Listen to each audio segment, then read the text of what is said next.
Price Lord இயேசுவின் நாமத்தில் அன்பின் வாழ்த்துக்கள். ஒரு தனி மனிதனுக்கு கிடைக்க வேண்டிய ஒரு மிகப்பெரிய வெளிப்பாடு என்னன்னா, அவனை பற்றிய உண்மை. உங்களை பற்றிய உண்மை என்னன்னு உங்களுக்கு தெரியுமா? நம்மளை பற்றி நிறைய நேரங்களில் நமக்கு தெரிஞ்சிருக்கவே தெரியாது. உங்களை பற்றிய உண்மையை நீங்கள் எப்போ கண்டுபிடிக்கிறீங்க?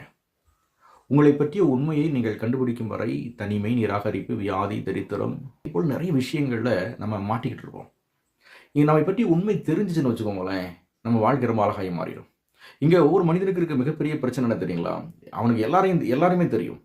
எல்லாரையும் பற்றி பேசுவாங்க, எல்லாரையும் குறை சொல்லுவாங்க, எல்லாருக்கூடையும் சேர்ந்துருப்பாங்க, எல்லாருக்கூடையும் பழகுவாங்க, எல்லாருக்கூடையும் விளாடுவாங்க, எல்லாருக்கூடையும் பயணிப்பாங்க.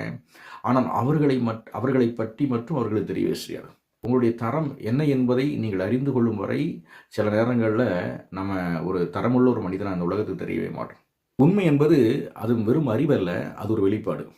உண்மைனா உங்களை பற்றி உண்மை அறிகிறது அது வெறும் அறிவு சார்ந்த விஷயங்கள் அல்ல, அது ஒரு வெளிப்பாடு. உங்களை பற்றி உண்மையை வேற யாரும் சொல்ல முடியாது. ஆனால் வேதாகமம் முழுவதும் உங்களை பற்றிய உண்மையை மட்டும் எழுதியிருக்கு. வேதாகம் முழுவதுமே வெளிப்பாடு தான்.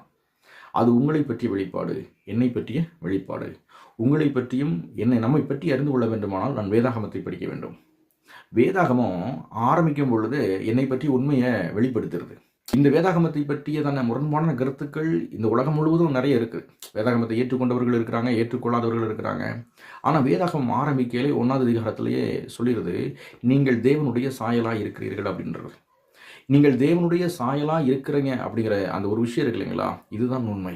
நீங்கள் தேவனுடைய சாயலாக இருந்தீங்க, அந்த சாயலை ஆதம் மூலமாக இழந்துட்டோம். மீண்டும் அந்த சாயலில் நான் படைக்கப்பட்டேன் என்கிற உண்மையை நான் தெரிந்து கொள்வதற்காகவே முழு வேதாகமும் எழுதப்படுகிறது. நல்லா புரிச்சுக்கோங்க. உங்களை பற்றிய உண்மை வேதாகமத்தில் கடைசி பக்கத்தில் இல்லை, அதில் முதல் பக்கத்திலே இருக்குது. இன்றைக்கி ஏன் ஒரு மனிதனால் வேதாகமத்தை வாசிக்க முடியலைன்னா, அவனை வாசிக்க முடியாதபடிக்கு ஒரு சூழ்நிலை என்ன பண்ணுறது, தடுக்குது. ஏன்னா அவன் படிச்சுட்டான்னா அவன் யாருன்னு அவனுக்கு தெரிஞ்சிடும்.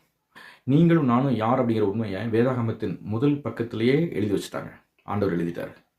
ஆகவே உங்களை பற்றிய உண்மை, என்னை பற்றிய உண்மை நமக்கு தெரியும் வரையும் நமக்கு வாழ்க்கையில் தனிமை, போராட்டம், குறைவுகளெல்லாம் வந்துகிட்டே இருக்கும். இந்த உலகத்தில் வாழ்கிற எல்லா மனிதர்களும் அவங்க செய்ய வேண்டிய முதல் காரியம் என்னன்னா, அவர்களை பற்றிய உண்மையை அவர்கள் அறிந்து கொள்வது தான். நம்ம உலகத்திலேயே சிறந்த அறிவாளியாக நீங்கள் இருக்கலாம், ஆனால் உங்களை பற்றி நீங்கள் அறிந்து கொள்ளலாம், அது வேஸ்ட்.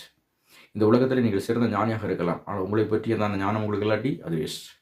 இந்த உலகத்திலே தலை சிறந்த தாளந்துகள் உங்களுக்கு இருக்கலாம், ஆனால் உங்களை எப்படி நீ பயன்படுத்த வேண்டும் என்கிற அறிவு உங்களுக்கு இல்லாட்டி வேஸ்ட்.